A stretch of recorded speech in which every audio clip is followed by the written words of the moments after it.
Que le Seigneur vous bénisse. Amen. Amen. Amen.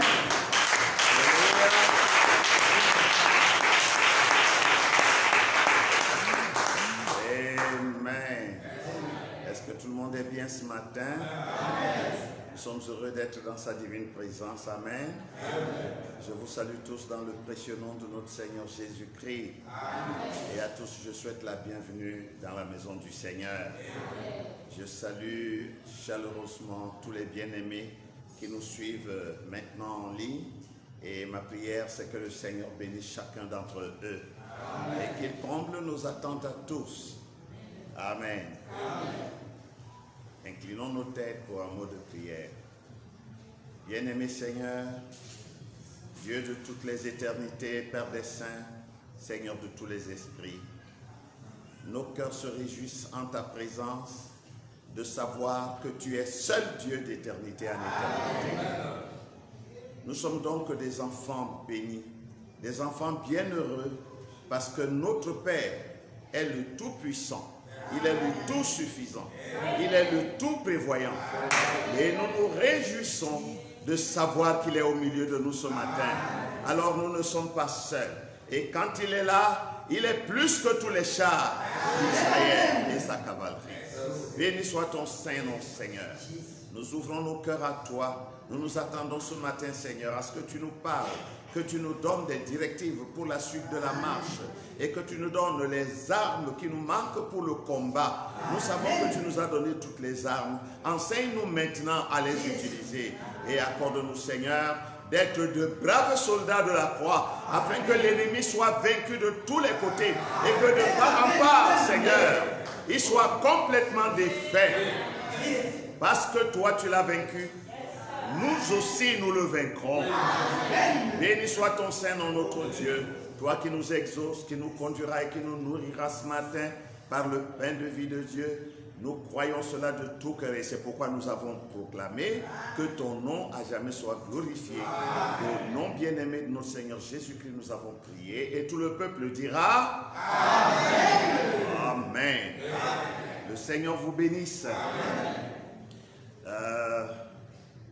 Nous allons, comme c'était promis, commencer ce matin un petit enseignement. Et pendant que nous y sommes, soyez certains d'avoir votre bloc-notes ou votre cahier de notes et votre stylo pour prendre des notes.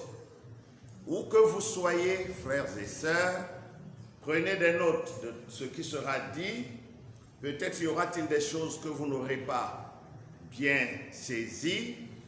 Notez vos questions et adressez-les-nous par WhatsApp surtout, parce que je consulte plus WhatsApp que Facebook.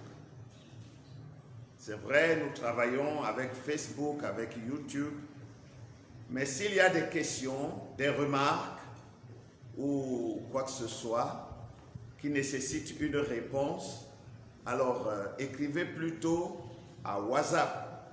Le numéro WhatsApp, c'est 6 99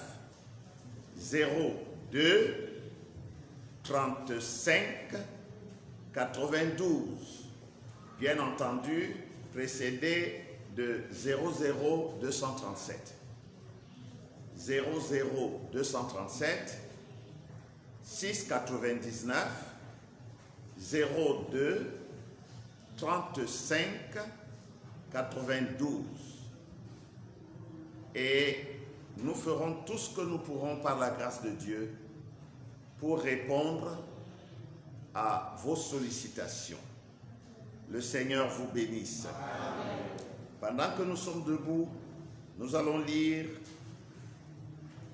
quelques portions de l'Écriture. Toutes nos Écritures de ce matin sortiront, toutes les premières lectures, bien entendu, sortiront du livre de l'Apocalypse, le livre de la Révélation. Apocalypse, donc chapitre 20, verset 12 et verset 15. Apocalypse chapitre 20, verset 12 et verset 15. Deuxième lecture, chapitre 17, verset 8. Chapitre 17, verset 8. Troisième lecture, chapitre 13, versets 7 et 8. Chapitre 13, versets 7 et 8. Et enfin, chapitre 22, verset 27.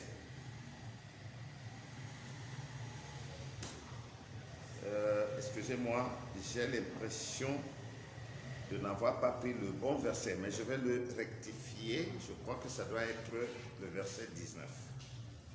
Parce qu'il n'y a pas le verset 27 dans Apocalypse 22. C'est ça. C'est le verset 19 plutôt et non pas verset 27. Veuillez corriger s'il vous plaît. Il y a eu erreur de frappe.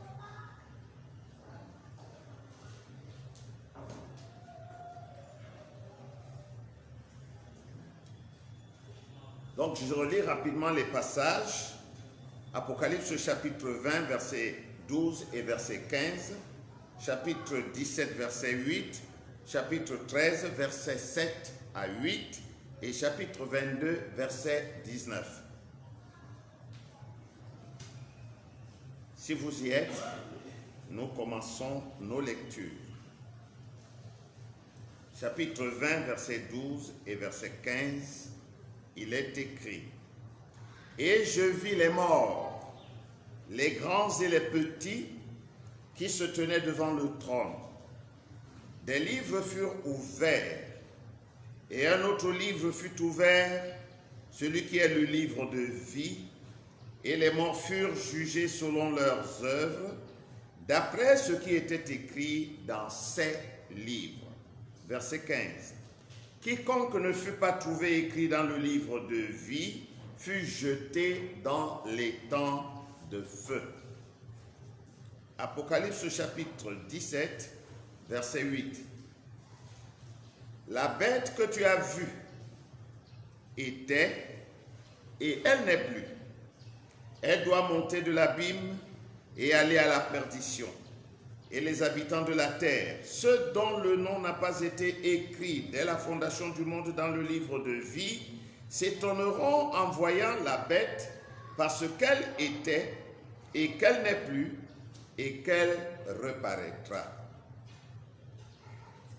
Apocalypse 13, versets 7 et 8. Et il lui fut donné de faire la guerre aux saints et de les vaincre. Et il lui fut donné autorité sur toute tribu, tout peuple, toute langue et toute nation.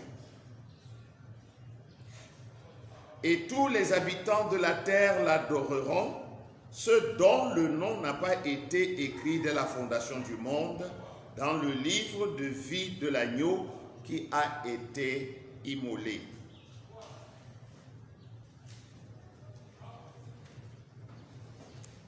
Chapitre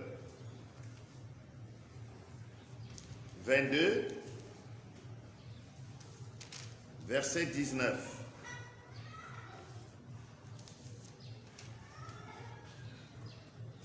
Et si quelqu'un retranche quelque chose des paroles du livre de cette prophétie, Dieu retranchera sa part de l'arbre de la vie et de la ville sainte décrit dans ce livre. Amen. Veuillez vous asseoir.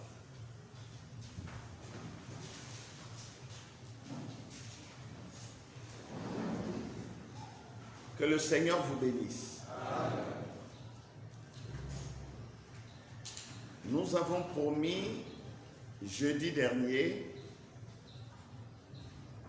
de parler ce matin sur un thème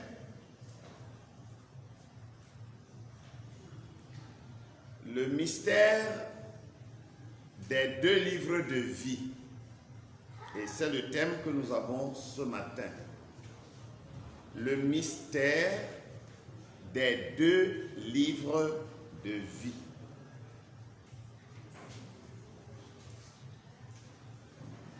Nous avons lu quelques écritures, on aurait pu en lire d'autres. Et dans ces écritures, nous avons lu tantôt le livre de vie et tantôt le livre de vie de l'agneau. Et ce matin, nous voulons savoir si c'est un seul livre ou si c'est 2 livres. Si c'est un seul livre, quel est-il? Quelle est son importance? Quel est son impact? Que représente-t-il pour nous? Et s'il s'agit de 2 livres, qu'est-ce qu'il en est réellement? Lors de notre sermon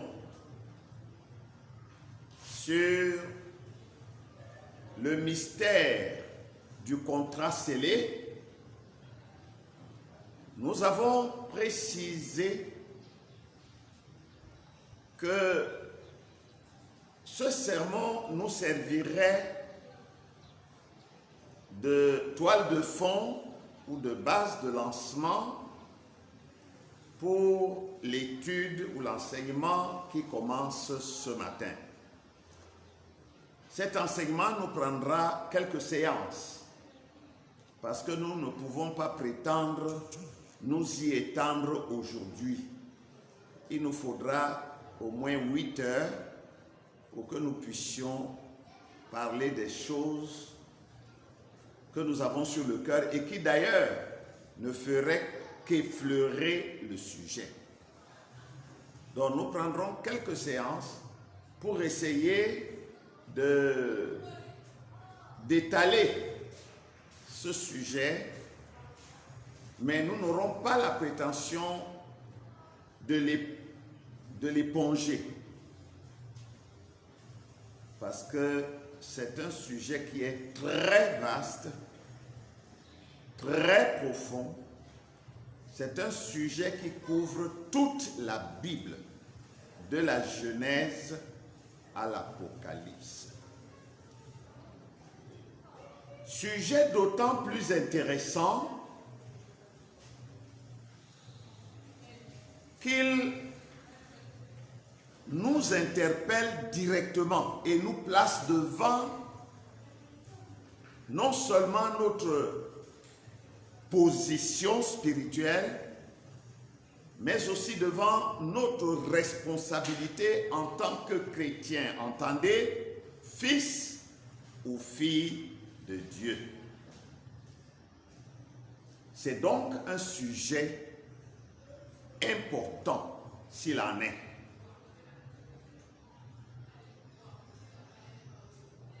Le mystère des 2 livres de vie.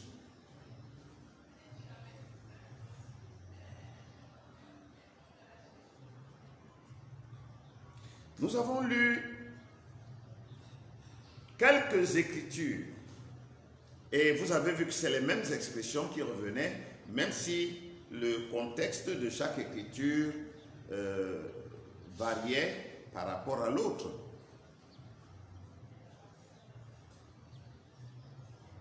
Il s'agit des noms qui seraient écrits dans un livre appelé dans certains passages livre de vie, dans d'autres passages livre de vie de l'agneau. Dans ce livre donc, il y a des noms. Et le premier passage que nous avons lu nous servira de soubassement. On y parle des livres qui étaient ouverts. Ça veut dire plusieurs livres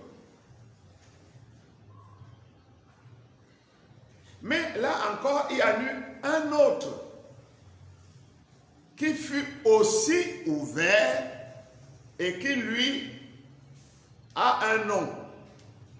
Il s'appelle le livre de vie. Dans Apocalypse 17, nous voyons que tous ceux qui n'avaient pas leur nom écrit dans ce livre de vie suivraient et adoreraient la bête.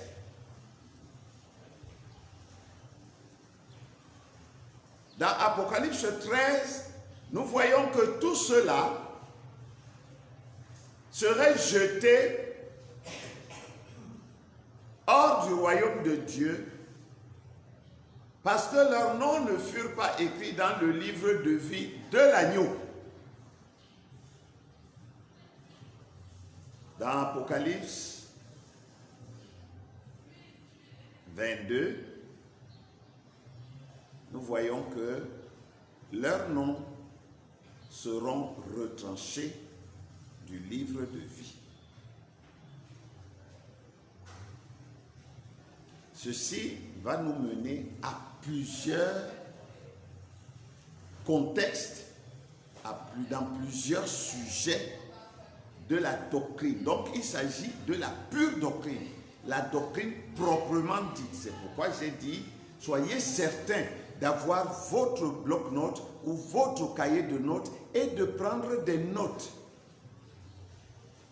C'est le genre d'enseignement sur lequel on ne revient pas plusieurs fois, généralement. Parce que ça demande beaucoup d'énergie, beaucoup de travail. En un seul sujet comme celui-ci, il n'est pas impossible que nous étudions des dizaines de sujets qui seront présentés comme des sous-sujets dans ce sujet principal. Bien entendu, chacun d'entre eux aussi peut être considéré comme un sujet principal dans lequel celui-ci se retrouverait sous-sujet. Vous savez que toute la Bible est une seule. Amen. Si vous commencez par le toit, vous terminerez par le soubassement.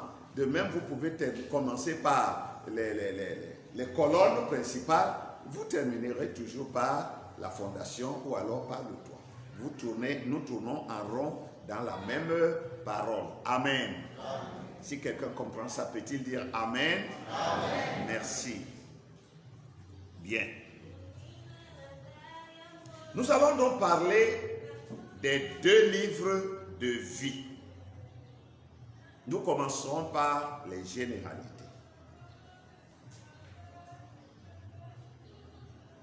Je vais essayer d'aller vite pour ne pas vous retenir très longtemps, mais je ne vais pas bâcler. Je vais faire au mieux de la grâce que le Seigneur voudra bien m'accorder. Qu'entend-on par livre de vie?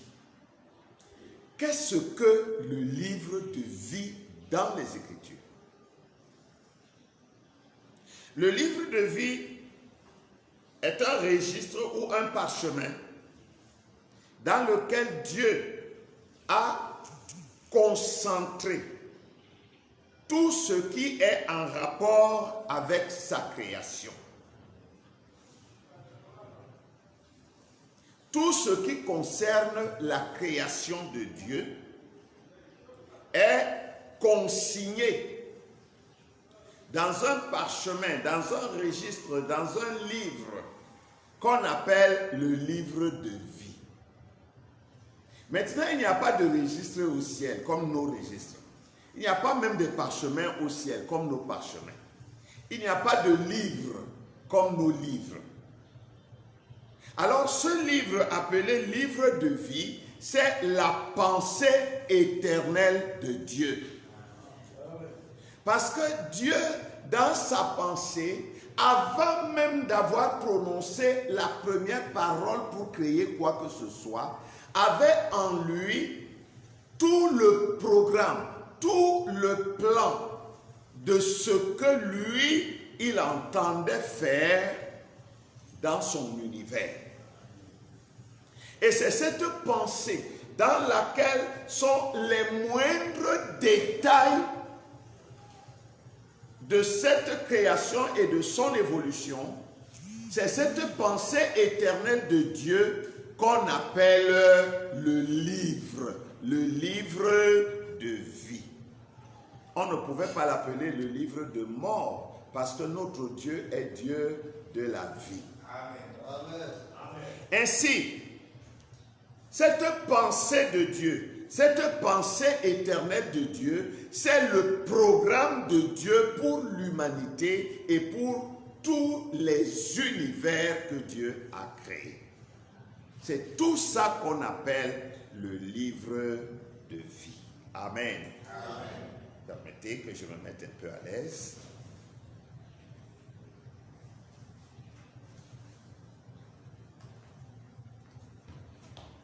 Ainsi,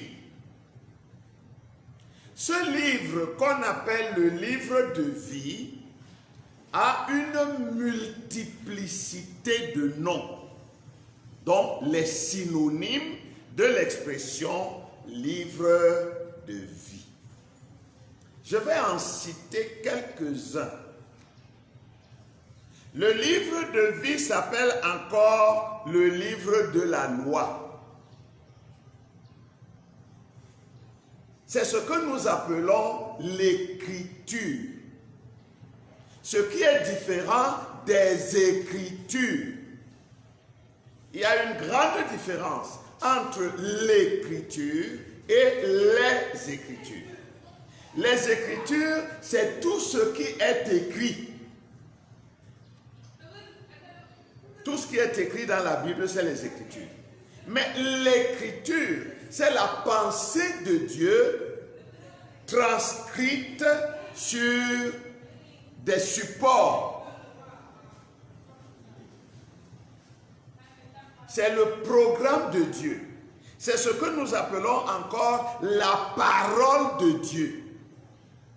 C'est ce que nous appelons encore la volonté de Dieu.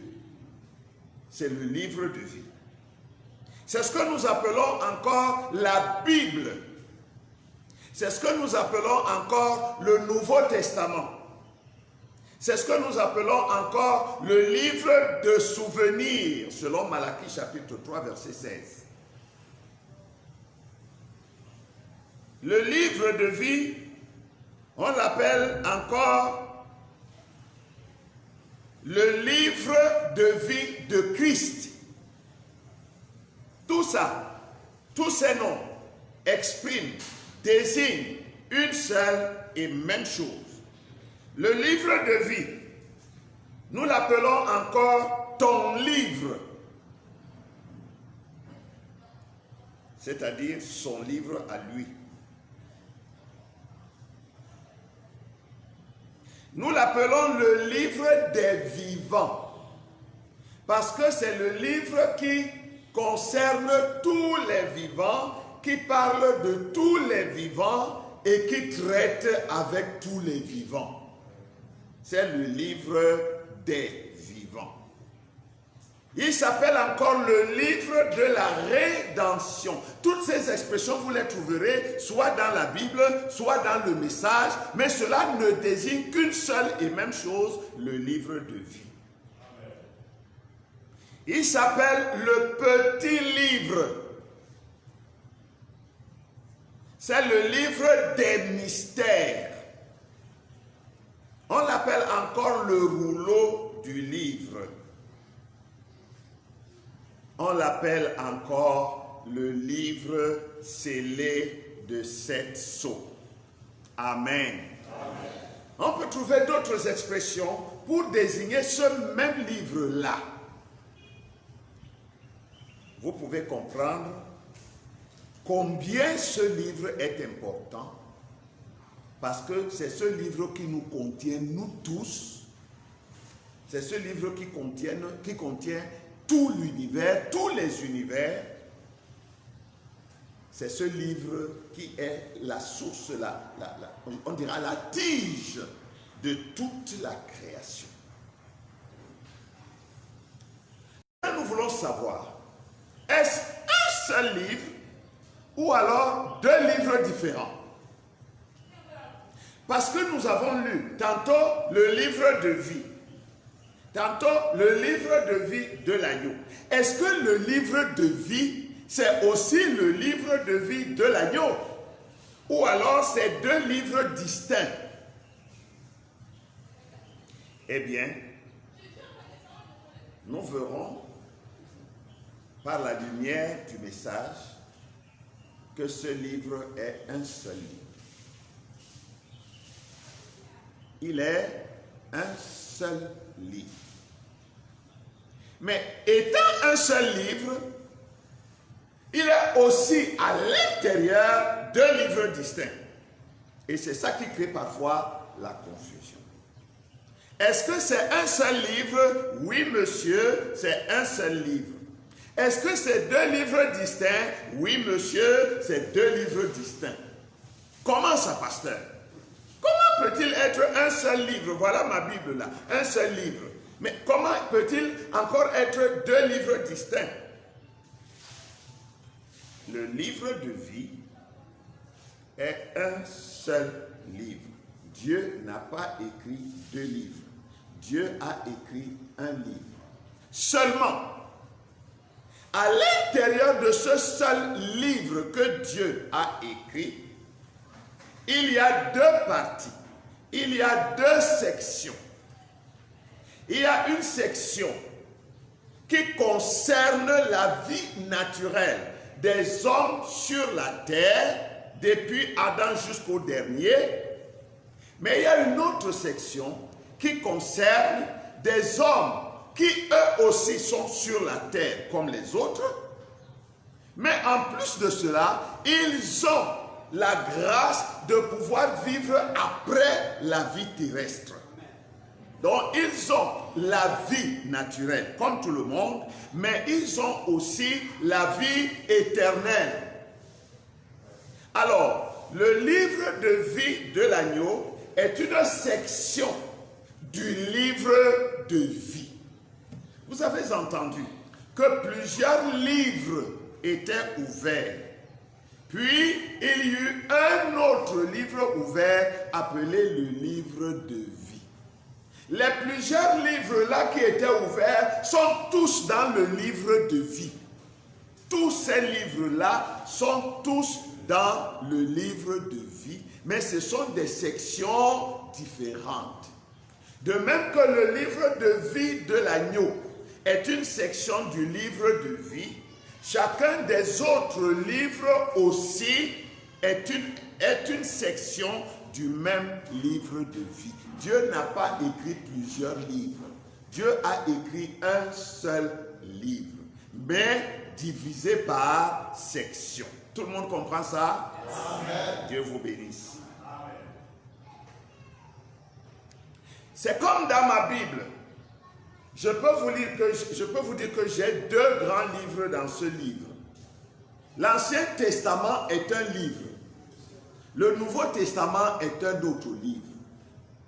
Donc, la Bible, dans la Bible, il y a la Bible, parce qu'en réalité, ce qu'on appelait la Bible, c'était seulement l'Ancien Testament. Le Nouveau Testament s'est ajouté et il a fait corps avec la Bible. Maintenant, j'ai donc le Nouveau Testament et j'ai l'Ancien Testament. Et vous allez trouver que même dans le Nouveau Testament, j'ai 27 livres. Et dans l'Ancien Testament, j'en ai 39, ce qui fait 66 en tout. C'est toujours la même Bible, c'est toujours le même livre. Il en est de même avec le livre de vie. Il a deux grandes parties. Il a le livre de vie qui contient des livres et des livres et des livres qui parlent de la vie naturelle, la vie temporelle, la vie limitée. Et il y a l'autre section, l'autre partie, qui aussi a plusieurs livres Parce que dans le livre de vie de l'agneau, aussi, il y a plusieurs livres que nous appellerons plusieurs sections. Et là, toutes ces sections parlent de la vie à venir, de la vie éternelle, la vie sans fin, la vie de Dieu. Voilà ce que c'est que le livre de vie. Maintenant, ces deux livres qui forment un seul et même livre ont des correspondances, non pas correspondances, des connexions entre eux. Tout le monde entier, tous les hommes sur la terre font partie du livre de vie qui parle de la vie naturelle.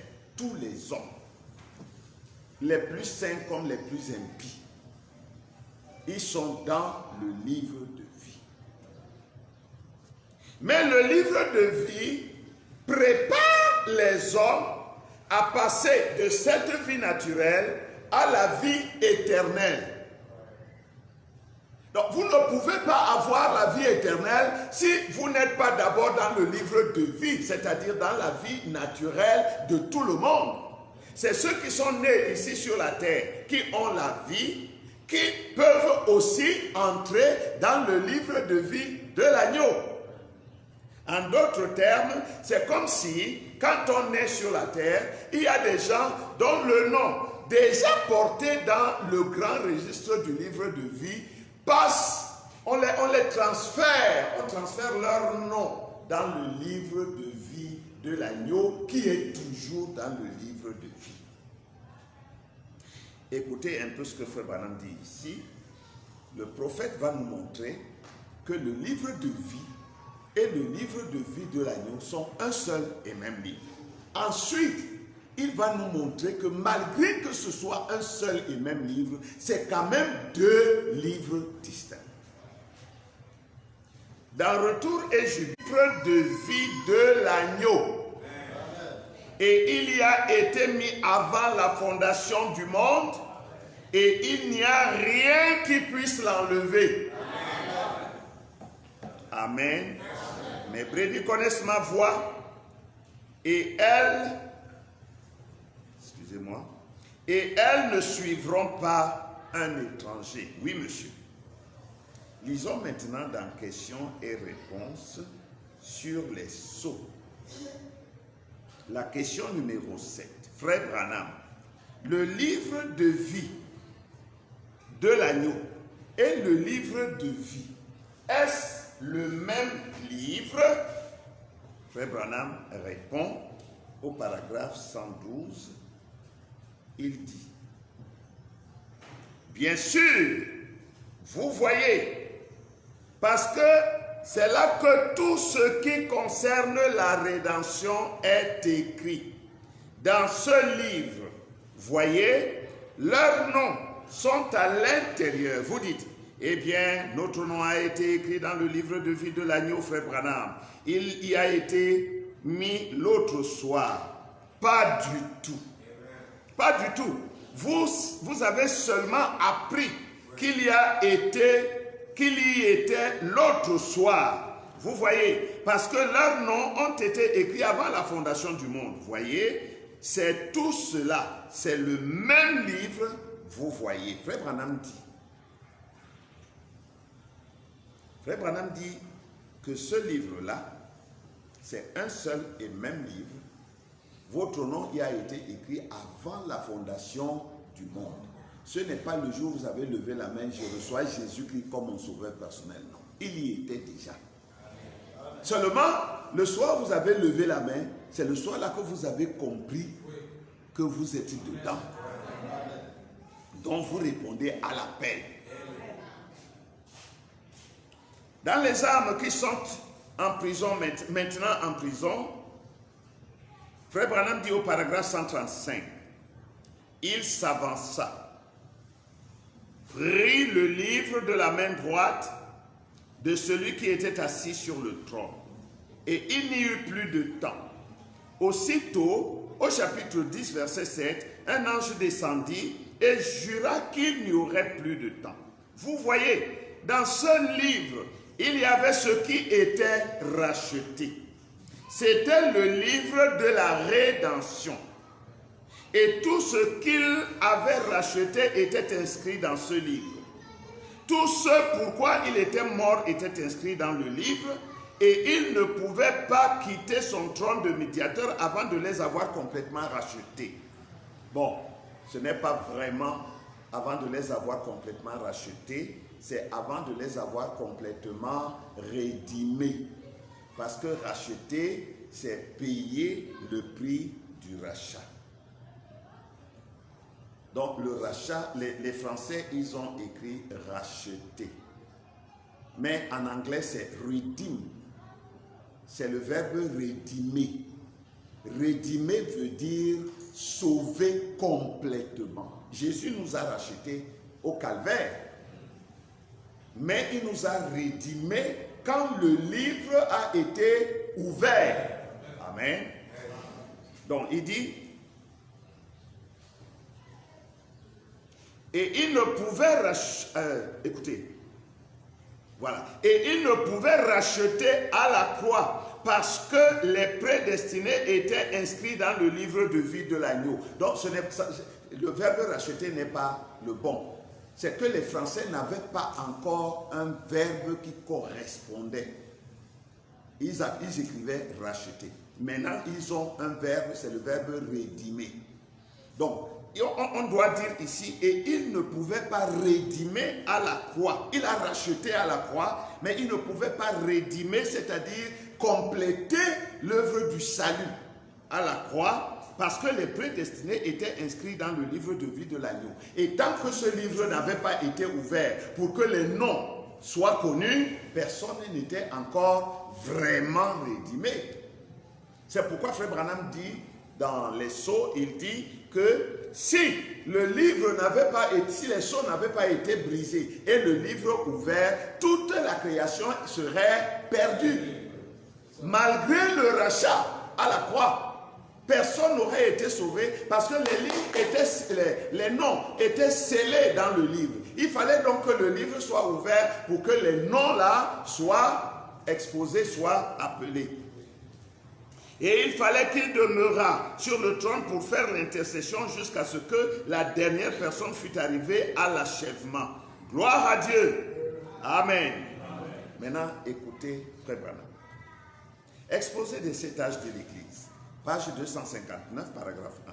D'abord, il n'y a aucune raison de prétendre que le livre de vie de l'agneau soit différent du livre de vie. Donc, c'est le même livre.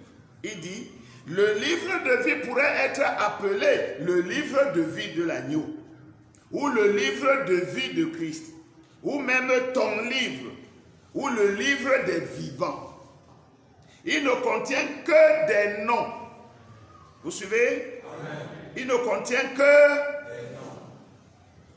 Vous voyez que même si d'autres livres sont mentionnés, on ne parle jamais que d'un seul livre contenant des noms.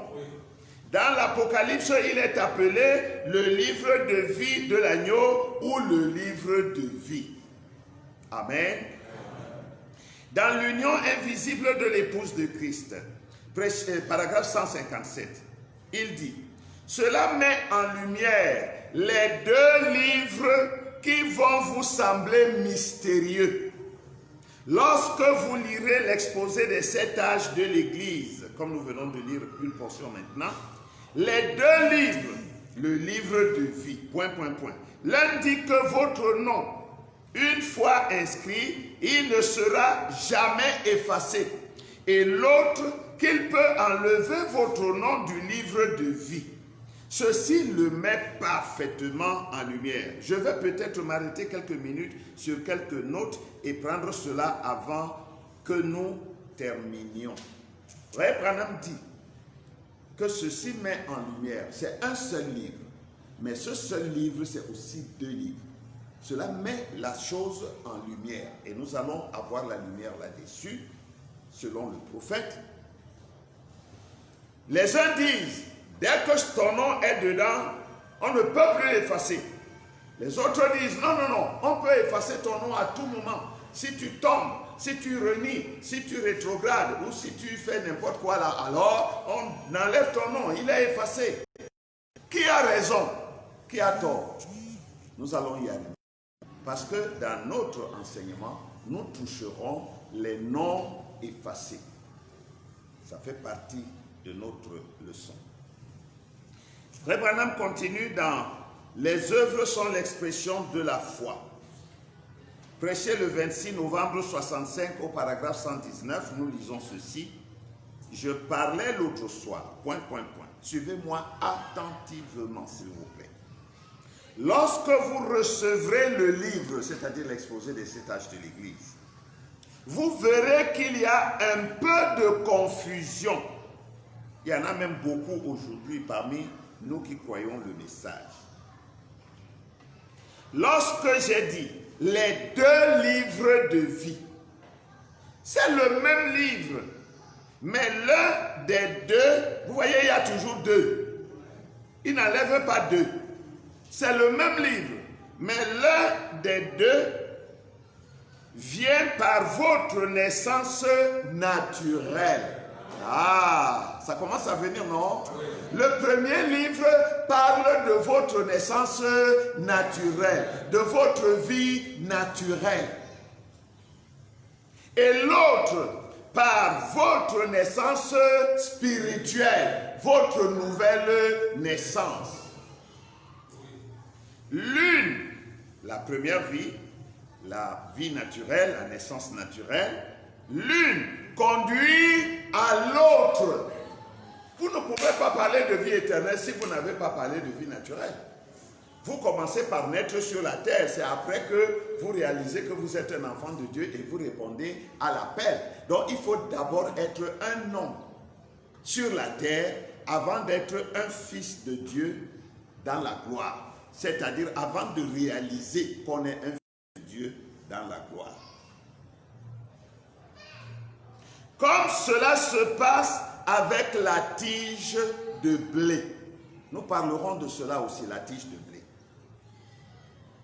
Lorsque vous me parlez, vous parlez à moi en tant qu'être vivant. Comme je vous parle là, je vous vois, vous êtes assis devant moi en tant que des êtres vivants. Mais cette personne n'est qu'une partie de moi qui se trouve présente ici et qui doit périr. Vous me suivez? Amen. Je vous parle, vous êtes devant moi, je vous vois, je peux vous entendre, je peux vous toucher. Je vous parle à vous, mais en réalité, je parle à une partie de vous. Parce que vous êtes un être qui a 3 parties différentes. Une partie est terrestre naturelle, les 2 autres parties sont spirituelles. Amen.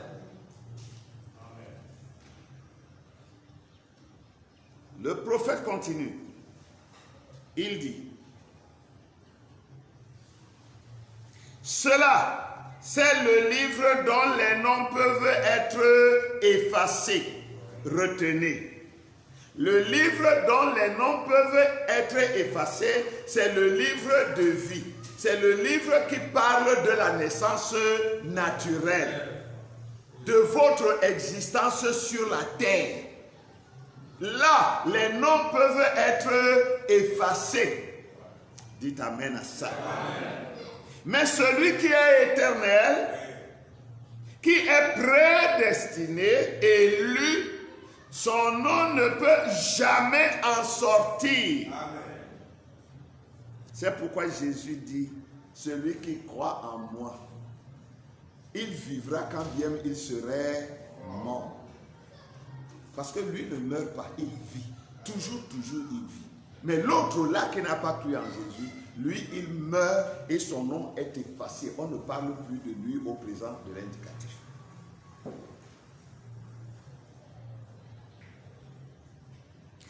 Il ne pourra jamais être effacé.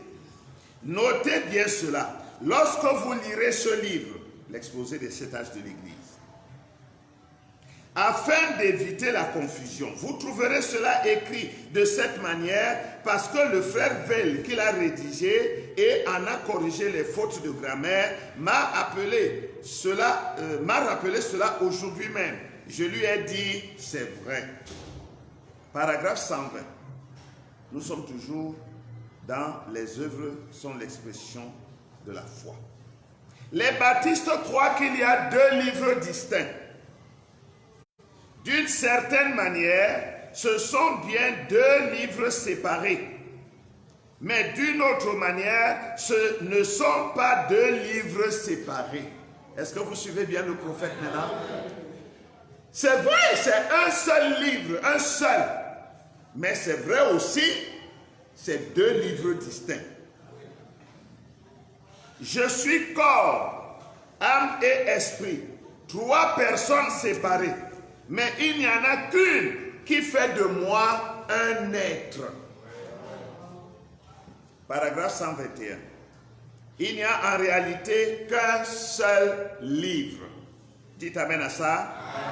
C'est comme la semence du blé qui a traversé la tige, l'épi, la balle et qui vient dans le grain. Vous direz, là, il y a du blé. Ce n'est pas le blé, c'est la tige. Mais ensemble, ils forment le blé. Vous avez la tige, vous avez les feuilles, vous avez la balle, vous avez le grain. Tout ça, c'est le blé. Mais si vous prenez la tige, voici le blé. Quel blé? Qui va vous acheter ça? Prenez les feuilles. Oh, j'ai le blé. Non, tu n'as pas le blé. Amen. C'est bien le blé, parce que tout est rattaché à la tige. Mais ce dont vous voulez parler, c'est du grain de blé qui se trouve à l'extrémité. Le reste n'est qu'un porteur et doit périr. Vous voyez une tige de maïs. La tige, on va jeter dans le feu. Les feuilles, on va jeter dans le feu. Même la balle, on va jeter dans le feu. Ce qu'on recherche, c'est le grain. À un endroit, on dirait que votre nom peut être effacé du livre de vie de l'agneau. Et à un autre endroit, c'est impossible. Tout cela est contenu dans cette glorieuse révélation qui nous a été donnée pendant la révélation des 7 sceaux. C'est dans la révélation des 7 sceaux que nous trouvons cette glorieuse révélation. Qu'est-ce que tout cela veut dire? C'est difficile pour eux. Les gens ne peuvent pas croire cela. Amen. Nous voyons ici qu'en réalité, c'est un seul livre. Mais dans ce seul livre, il y a deux parties distinctes. C'est vrai, l'une conduit à l'autre. Elles sont interconnectées, mais il y a une qui ne parle que de la vie terrestre. L'autre, elle, commence à parler déjà ici sur la terre et va parler jusque dans l'éternité.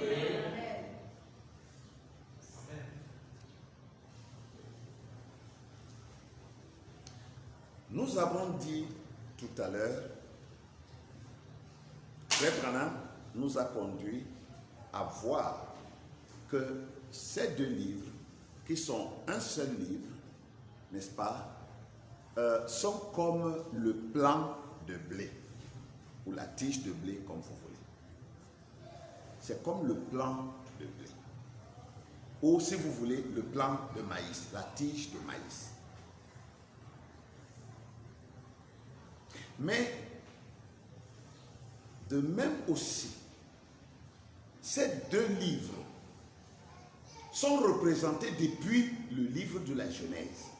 C'est pourquoi j'ai dit que ce sujet couvre toute la Bible, depuis la Genèse jusqu'à l'Apocalypse. Nous allons prendre juste quelques exemples pour éclairer notre entendement. Ce matin, nous allons comparer ces deux livres aux deux arbres qui étaient au milieu du jardin d'Éden. C'est la même chose. Ces deux livres de vie, c'est les deux arbres au milieu du jardin en Éden. Ces deux livres, c'est les deux contrats de Jérémie 32 dont nous avons parlé il y a quelques jours. Ces deux livres, c'est les deux grandes parties du plan de blé, comme nous allons le voir dans un instant. Nous avons parlé du mystère du contrat scellé. Et nous avons vu que c'était un seul contrat. Amen.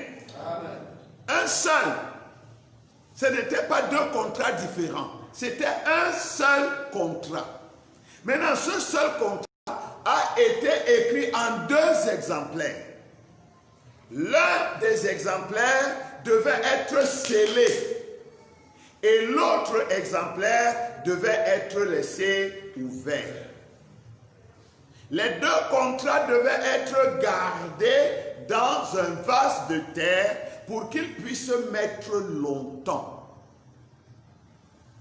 Et nous avons vu que ces deux contrats sont dans l'homme, dans l'individu, comme ces deux contrats sont dans tout l'univers de Dieu. Parce que ce que Dieu fait en grand, il le fait aussi en petit. Il y a donc un contrat pour la vie naturelle terrestre et qui concerne votre chair, votre corps. Parce que ce corps-ci est une enveloppe appelée à porter la vie, à porter ce qui est éternel. Mais lui-même est appelé à mourir. Il a un terme, comme le livre de vie a un terme. Mais il y a une autre partie que nous avons appelée l'âme régénérée.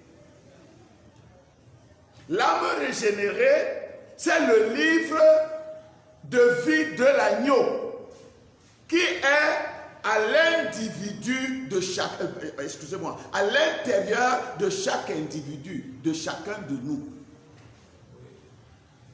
Dieu a le livre de vie de l'agneau pour l'univers. Dieu a le livre de vie pour l'univers. Les deux sont un seul et même livre, mais c'est aussi deux livres distincts. De même, chacun de nous a ce contrat de vie. Parce que quand vous venez sur la terre, ça veut dire que vous avez la vie. Dieu vous a donné la vie. Mais cette vie-là, qui est une seule vie, a deux parties. Il y a la vie naturelle terrestre qui a une fin. Mais cette vie, la première, conduit à une autre vie pour les prédestinés qui, eux, ont donc en eux le livre de vie de l'agneau aussi. Maintenant, vous comprenez facilement que le livre de vie, en réalité, c'est votre première âme, qu'on appelle le vieil homme. Nous avons vu ça récemment. Votre vieille âme, l'âme naturelle, nous avons vu qu'elle appartient à qui? À Satan. C'est une âme du monde. C'est pourquoi lorsque vous naissez, vous aimez les choses du monde. Parce que c'est l'âme du monde. Maintenant, ne prenez pas âme comme une chose que vous pouvez voir ou tenir. C'est spirituel. L'âme, c'est la nature de l'esprit qui est en vous. Si cette âme est mauvaise, votre esprit va être mauvais. Si cette âme est de Dieu, votre esprit va être changé et devenir un esprit de Dieu. Amen. Ainsi, comme Dieu avait les deux arbres au jardin d'Éden, et vous savez que le premier arbre, qui était l'arbre de la connaissance du bien et du mal, qui était l'arbre de la mort, symbolisait Satan. Et l'arbre de vie, lui, il symbolisait Christ. L'arbre de la connaissance du bien et du mal symbolisait Satan. C'était ça le livre de vie. Parce que cet arbre aussi était l'arbre de vie. Mais c'était l'arbre de vie temporel. Parce que ceux qui appartenaient à cet arbre aussi vivaient. C'est pourquoi il avait en lui le bien et il avait en lui le mal. C'est un arbre mélangé. Le livre de vie est un livre mélangé. C'est pourquoi notre histoire dans le livre de vie est une histoire mélangée. Tous nous sommes passés par le péché et nous avons reçu grâce par le sang de Jésus pour passer maintenant de l'état de pécheur à l'état de saint. C'est un arbre mélangé. Il y a dedans le mal et il y a dedans le bien. C'est l'arbre du bien et du mal. C'est un arbre qui vous conduit impérativement et irrémédiablement à la mort, à moins que vous trouviez grâce aux yeux de Dieu et que votre nom soit porté ensuite dans le livre de vie. Maintenant, je dis ensuite, ce n'est même pas la bonne façon de le dire, parce que ce nom ne sera pas porté du livre de vie au livre de vie de l'agneau ou de l'arbre de la connaissance à l'arbre de vie. Votre vie ou votre nom était déjà dans l'arbre de vie. Depuis avant la fondation du monde. Et l'arbre de vie, c'est Christ. Ça veut dire qu'avant que vous veniez sur la terre, naître comme un pécheur, vous étiez déjà consigné en Christ comme un fils, une fille de Dieu. C'est pourquoi rien, je dis rien, ne peut vous empêcher d'entrer dans la gloire. Si votre nom est déjà dans le livre de vie de l'agneau, dans l'arbre de vie qui est Christ, qui peut entrer là-bas et l'arracher? Les chrétiens devraient avoir une telle assurance que même si Satan vous prouve par 2 plus 4 que vous êtes perdu, vous continuez de croire que vous êtes sauvés. Amen, amen. Les 2 arbres au milieu, il y avait beaucoup d'arbres, hein? Il y avait beaucoup d'arbres au milieu du jardin. Mais il y avait spécialement 2 au milieu du jardin. L'un qui conduisait à la vie temporelle, finissant par la mort, et l'autre qui conduisait à la vie éternelle, sans fin. Voilà vos 2 livres. Dès le livre de la Genèse, le livre semence. Donc quand on dit l'arbre de la connaissance du bien et du mal, qui signifie Satan,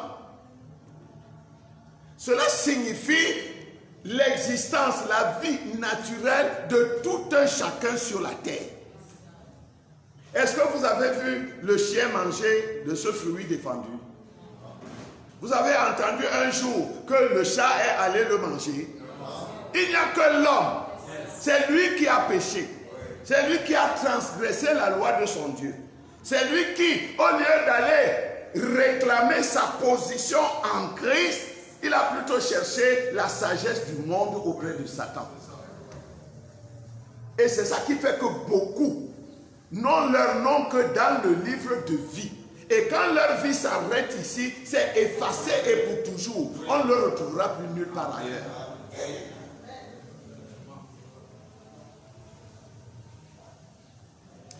Amen. Ces 2 arbres, comme ces 2 livres, sont aussi 2 lois. Dans le livre de Deutéronome, il est écrit: voici, je place devant toi la vie et la mort. Choisis la vie afin que tu vives. Le salaire du péché, c'est la mort. Mais le don de Dieu,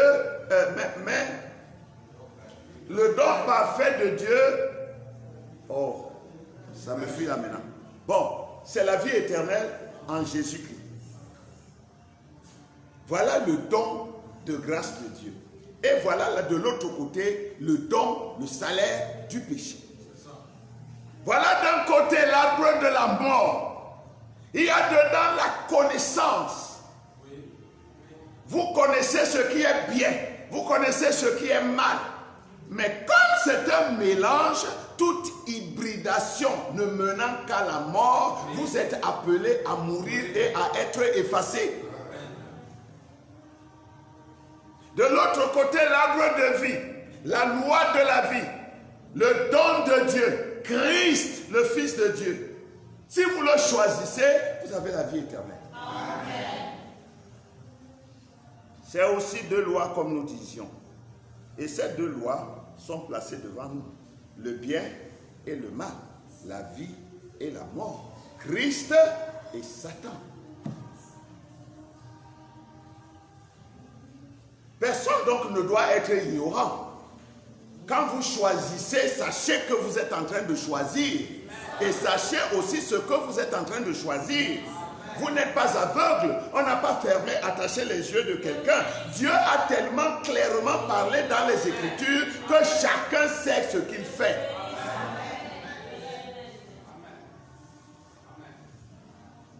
C'est ainsi que nous parlions des deux contrats d'acquisition.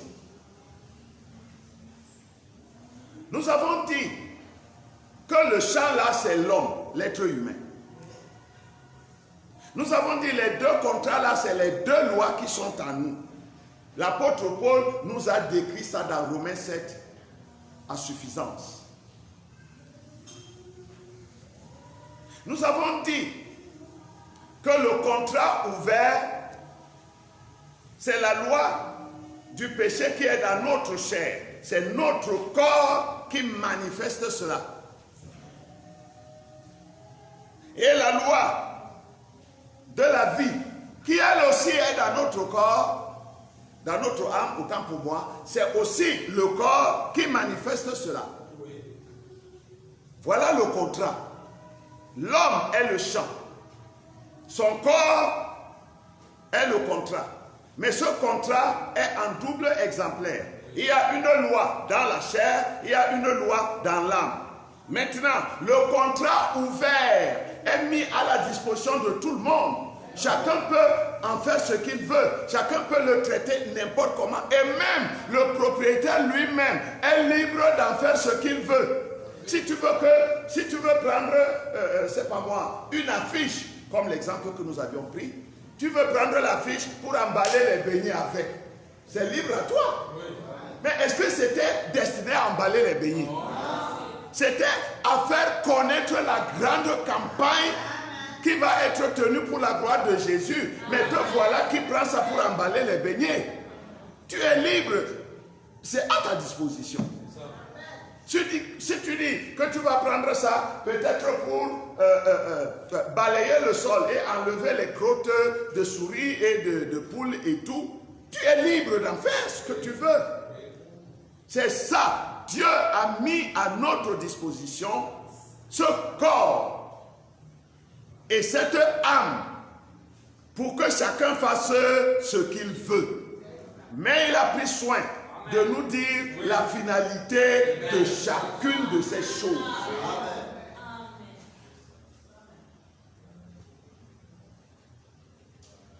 Nous avons dit que Anaméel, le vendeur, représentait Satan, ou le monde, si vous voulez. C'est le monde qui veut vendre. Dans le monde, on vend tout, même les âmes. Mais Jérémie, le prophète, représentait Dieu, qui lui rachète. Il rachète pour sauver. Et nous avons vu que Baruch, son secrétaire, représentait les Éphésiens 4, c'est-à-dire les ministres de Dieu. Les ministres de Dieu sont là pour conserver ces contrats dans des vases de terre. Comme ce matin, je mets dans les vases de terre. Faites-en ce que vous voulez. Mais quand Israël reviendra dans son héritage, quand l'épouse de Christ prendra le pouvoir et la domination sur la terre, ceux qui auront choisi l'arbre de vie, ils ressortiront le contrat cacheté. Dieu sortira leur contrat scellé, lequel il a caché par devant lui à la 7e dimension. Oh, alléluia. Il a caché, il a placé sous l'autel à la 6e dimension et lui, il a pris la clé à la 7e dimension. Personne ne peut avoir accès à cette âme régénérée. Je dis, même Satan ne peut pas y arriver. Rien ne peut perdre cette âme parce que cette âme a été rachetée et scellée pour toujours. Jusqu'au jour de la rédemption, nous dit l'apôtre Paul. Oh, gloire! C'est ça qui fait notre assurance. Frère, non pas parce que je suis un homme bon, non pas parce que je suis un homme fort, je tombe, je me relève, je tombe 10 fois, je me relève 10 fois, parce que je sais qu'il y a quelque chose là-bas devant qui m'appartient, et je dois marcher, arriver là-bas et récupérer ce qui est à moi. Alléluia! Voilà Jésus. Quelle assurance bénie! Jésus est mien. Mon nom est dans l'arbre de vie. Dans le livre de vie de l'agneau. Amen. C'est ça. J'essaie de bien garder mon contrat ouvert. Que les autres le déchirent, c'est leur affaire. Mais moi-même, je ne dois pas aller salir, déchirer, mal utiliser mon contrat ouvert. Parce que je dois l'afficher, que chacun voit que ce monsieur-là a changé. Amen. Que cette femme a changé.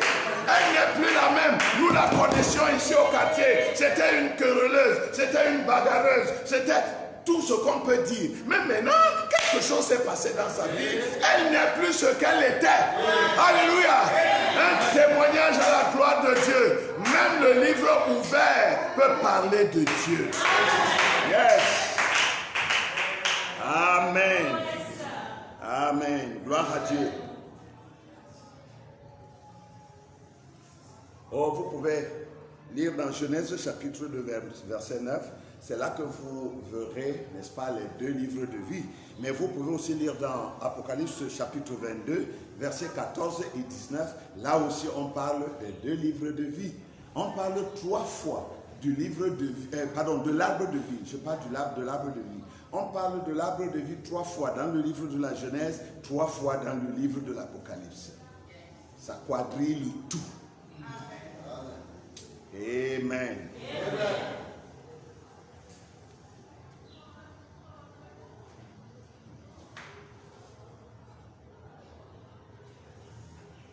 Nous avons dit, j'ai presque terminé pour aujourd'hui. Aujourd'hui, c'est l'introduction. Nous avons dit que les 2 livres de vie, qui sont un seul même livre de vie, sont représentés aussi par les 2 arbres au jardin d'Éden. Sont représentés par les 2 contrats de Jérémie 32. Maintenant, nous allons voir que ces 2 livres de vie, Frère Branham vient de le dire, nous l'avons lu, sont comme une tige de blé, comme un plant de maïs. Nous parlons des choses que nous connaissons. Vous connaissez le plant de maïs. Quand on prend la graine de maïs, on met en terre. Cette graine de maïs contient la tige avec les racines. Elle contient les feuilles. Elle contient l'épi. Elle contient la balle. Et elle contient le grain. Vous êtes avec moi? C'est une seule graine qui va en terre. Et qui contient tout ça. Maintenant, dans le développement de cette graine, lorsque Dieu lui envoie les conditions de transformation, vous allez voir que 2 petites feuilles vont sortir. Et quand vous allez dans votre champ, vous voyez 2 feuilles sur tout le champ bien vert. Vous dites, oh, mon maïs a produit. Il est où? Il est où ton maïs là? Il n'y a pas l'ombre du maïs. Ce n'est que des herbes. Mais ces herbes-là, tu les appelles maïs. Pourquoi? Parce que c'est la promesse que le maïs est en route. Alléluia. Mais pourquoi tu jubiles? Où est le maïs? Non, le maïs est dans les feuilles. Parce que le maïs, ce n'est pas les feuilles, mais le maïs, c'est la vie qui est dans les feuilles. Attends seulement, laisse simplement la machine de Dieu continuer de travailler. Et pendant que le laboratoire de Dieu tourne, quelques jours après, vous allez voir en bas de ces feuilles une tige qui commence aussi à monter. Mais d'où vient la tige? Il n'y avait que des feuilles. La tige sort d'où? La vie qui est dans la graine en bas, c'est elle qui produit toutes ces choses. C'est ça qu'on appelle la semence. Et cette semence d'origine, cette semence du commencement. Alléluia. Alléluia. Gloire à Jésus. Cette semence, je me sens bien. Je me sens simplement bien. Cette semence du commencement que Dieu a plantée lui-même. Cette semence-là est en train de se développer. Pour faire quoi? Pour me retrouver moi. Pour me ramener dans l'état d'origine. Mais ça doit passer par des phases de transformation. Alléluia. Oh, vous me regardez. Hier, j'étais un jeune homme. J'étais très galant. J'étais même très élégant. À l'école, on m'appelait Champs-Élysées. Et vraiment, quand on me voyait avec mon bâton de cigarette, j'étais quelqu'un. Je pensais que j'étais quelqu'un, mais je ne savais pas que j'étais sur le chemin de la mort. Oh, amen. Et un soir, quelque chose s'est passé. Quelqu'un a parlé dans mon cœur. Je ne l'ai pas vu. Je ne l'ai pas entendu avec ses oreilles. Mais je l'ai vu et je l'ai entendu par les sens spirituels. Et j'ai compris que c'est mon nom qu'il appelait. Je me suis arrêté. J'ai dit, Seigneur, me voici. Alléluia. À partir de ce jour-là, la graine de maïs a commencé à changer. La cigarette est partie, l'alcool est parti, les convoitises sont parties. Toutes ces choses ont commencé à partir, les unes après les autres. On a vu les feuilles, on a vu la tige, on a vu la balle, on a vu l'épi et on a vu enfin la graine. Alléluia. C'est ça, votre livre de vie. Il commence à parler de vous comme un enfant né innocent, tout gentil, tout douillet, tout attirant, tout ce que vous pouvez, un bon bébé, un bébé agréable à porter, que tout le monde chouchoute. Après cela, on commence à entendre un petit mouf, un petit salaud, un petit ceci, et ça va en grandissant. Oh, alléluia. Ça va en grandissant. Les bagarres commencent, les injures publiques et toutes ces choses, l'alcool s'en mêle, la cigarette, les femmes, les hommes, tout ça là, ça. Finalement, ce bon petit bébé qu'on adorait là, on se demande si c'est la même personne. Non, c'est la même personne. Il est dans son livre de vie. Laissez-le continuer. Si c'est une semence prédestinée, elle arrivera à la vie. Priez pour cette graine. Priez pour cette tige qui monte. Priez, enlevez les mauvaises herbes. Et un jour, vous allez voir l'épi qui sort. Oh, mon maïs. Attendez encore, attendez. Vous allez voir l'épi qui se forme. Oh, mon maïs, un gros épi comme ça là. Tu dis, ah, le maïs là, il a bien produit. Ouvrez. Il y a le maïs. Il n'y a rien. C'est le même frère. Enfin, non, je veux dire le même monsieur. C'est le même monsieur du quartier. Il dit qu'il va à l'église. Il va faire quoi à l'église? On a même dit qu'on l'a baptisé l'autre jour. Hein. Vraiment, les églises aussi. Les églises prennent même n'importe quoi. Toi, tu parles de ce que tu vois à l'extérieur. Toi, tu parles de son contrat ouvert. Mais est-ce que tu tu sais ce que Dieu est en train de faire à l'intérieur, dans le contrat fermé, laissez Dieu faire son affaire. Le frère, il est déjà frère, il a accepté le baptême, il a accepté Jésus comme son sauveur. Il vient déjà à l'église. Mais au quartier, quelqu'un l'a vu fumer. Ne le tuez pas. Priez pour lui. Exhortez-le. Laissez la fraîcheur de la brise de Dieu l'envelopper. Laissez la chaleur du feu de Dieu le frapper un peu de temps en temps. C'est comme ça qu'il va grandir. Et un jour, vous allez voir la barbe, n'est-ce pas, qui sort, qui commence à roussir. Ça veut dire que le maïs là est déjà bon à manger. Hein? Quand vous ouvrez maintenant, vous ne regrettez plus. Entrez maintenant dans le secret de Dieu, dans le cœur de ce frère. Voyez comment il a changé. Amen. C'était un coureur de jupons. Mais pourquoi maintenant il est un monsieur respectable et respecté? Pourquoi? Quelque chose s'est passé. Amen. Il a reconnu son nom dans le livre de vie de l'agneau. Et cette reconnaissance lui donne le droit de jouir de tous les avantages de ceux qui ont leur nom dans le livre de vie de l'agneau. Tu n'es plus un mondain, tu n'es plus un païen, tu n'es plus un non-converti. Non, tu n'es plus un pécheur. Tu es devenu un fils de Dieu, une fille de Dieu. Et comme nous le savons, le fils du chat, c'est le chat. Le fils du chien, c'est le chien. Le fils de l'homme, c'est l'homme. Le fils de Dieu, c'est Dieu. Alléluia. Il était un homme, un simple homme, comme tous les hommes sur la terre. Mais quelque chose est arrivé, il est devenu un Dieu. Il est devenu le Dieu de la nature. Il est devenu le Dieu des hommes et des femmes qui ne connaissent pas Dieu. C'est lui maintenant, Dieu miniature, qui peut les conduire à Dieu majeur. C'est lui, Dieu mineur, qui peut pardonner leurs péchés. Parce qu'il a le mandat du Père.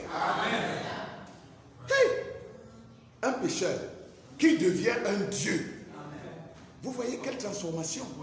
Mais pourquoi? Parce que son nom était écrit dès avant la fondation du monde. Il n'a pas fait quelque chose pour le mériter. Ce n'est pas parce que l'autre jour il a été très gentil envers le pasteur. Non, ça n'a rien à voir. Son nom était déjà là-bas. Avant que Dieu n'ait créé la première étoile, qui n'ait appelé le premier nom. Son nom était déjà dans le livre. Alléluia. Quelle sagesse notre Dieu.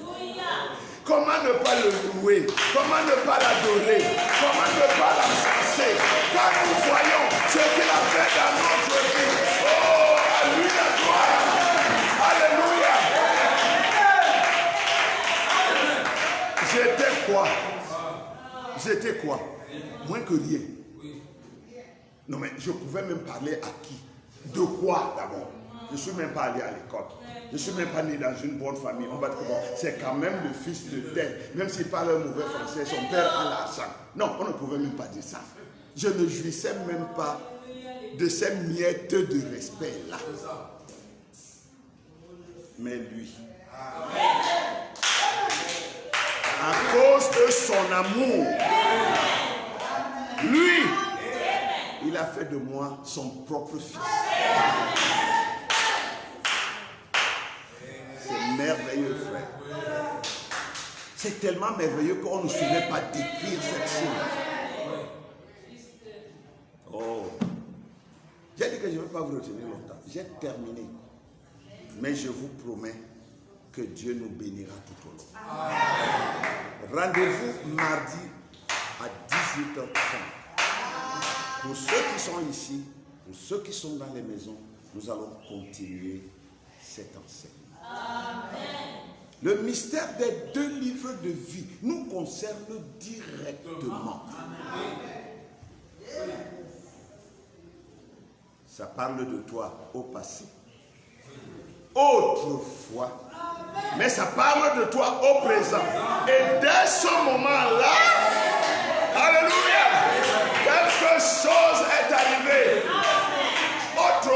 s'est passé, on n'en parle plus.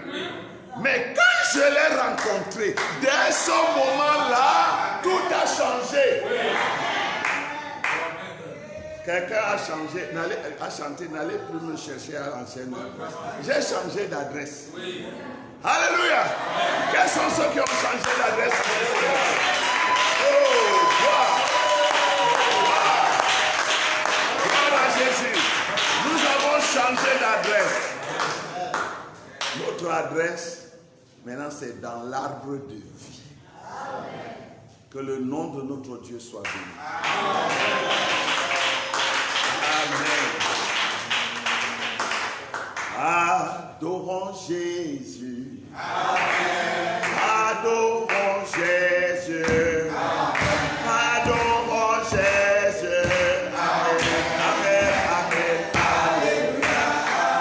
Adorons Jésus. Amen. Oh, louons Jésus. Alléluia. Amen. Amen. Amen. Alléluia. Jésus est Seigneur. Amen. Il est Seigneur. Amen. Alléluia. Amen. Amen. Alléluia.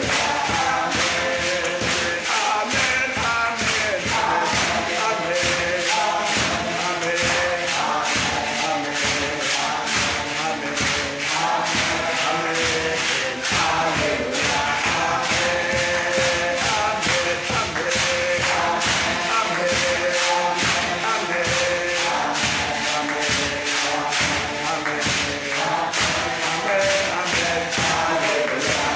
Amen. Tous ensemble, dans la prière, allons rendre grâce et honneur à notre Dieu. Allons le remercier pour sa miséricorde et son amour à notre endroit. Allons remercier le Seigneur pour ce grand amour qu'il nous a témoigné. Lui qui a fait de nous, avant même que nous fussions conscients de quoi que ce soit, il a fait de nous ses propres enfants. Tous ensemble, élevons nos voix et nos cœurs et parlons à notre Père Céleste. Béni sois-tu notre Seigneur. Béni sois-tu notre Dieu. Gloire et louange te soient données notre Seigneur. Car tes œuvres sont glorieuses et tes voies sont insondables. Comment d'un pauvre pécheur enraciné, endurci, peux-tu faire un saint de Dieu, fils ou fille de Dieu? Cela prouve à suffisance que tu es vraiment le Dieu omnipotent. Tu fais tout ce que tu veux, comme tu veux, quand tu veux, où tu veux, avec qui tu veux et sans restriction aucune. Tu es souverain, Seigneur. Que ton grand nom soit élevé. Nous te remercions pour cette faveur que tu nous as accordée par ton amour au travers du Christ, ton Fils. Son sang nous a rachetés. Et aujourd'hui, tu nous as rédimés. Notre nom a été dévoilé dans le livre de vie de l'agneau. Et nous en sommes reconnaissants. Nous voulons simplement te demander, ô Dieu, notre Père, de nous accorder suffisamment de force et de foi pour que nous nous accrochions à ce que la Bible a dit. Car nous le croyons. Aide-nous, Seigneur, à aller de l'avant, à combattre pour la vie, à combattre de toute notre force, afin que l'ennemi soit complètement défait. Toi, tu l'as vaincu sur le bois du Calvaire. Aujourd'hui, nous le finissons sous nos pieds. Nous marchons sur lui. Nous le foulons aux pieds parce qu'il est vaincu et il est totalement vaincu. Merci, Seigneur. Béni soit ton Seigneur. Bénis les frères, bénis les sœurs, bénis ceux qui sont ici, bénis ceux qui sont dehors, bénis ceux qui sont au loin. Accorde à chacun, ô Dieu, la compréhension de ce grand mystère. Amen. Que ton nom soit à jamais célébré. Car nous te prions dans le glorieux et précieux nom de notre Seigneur Jésus-Christ. Amen. Amen. Amen. Que le nom du Seigneur soit béni.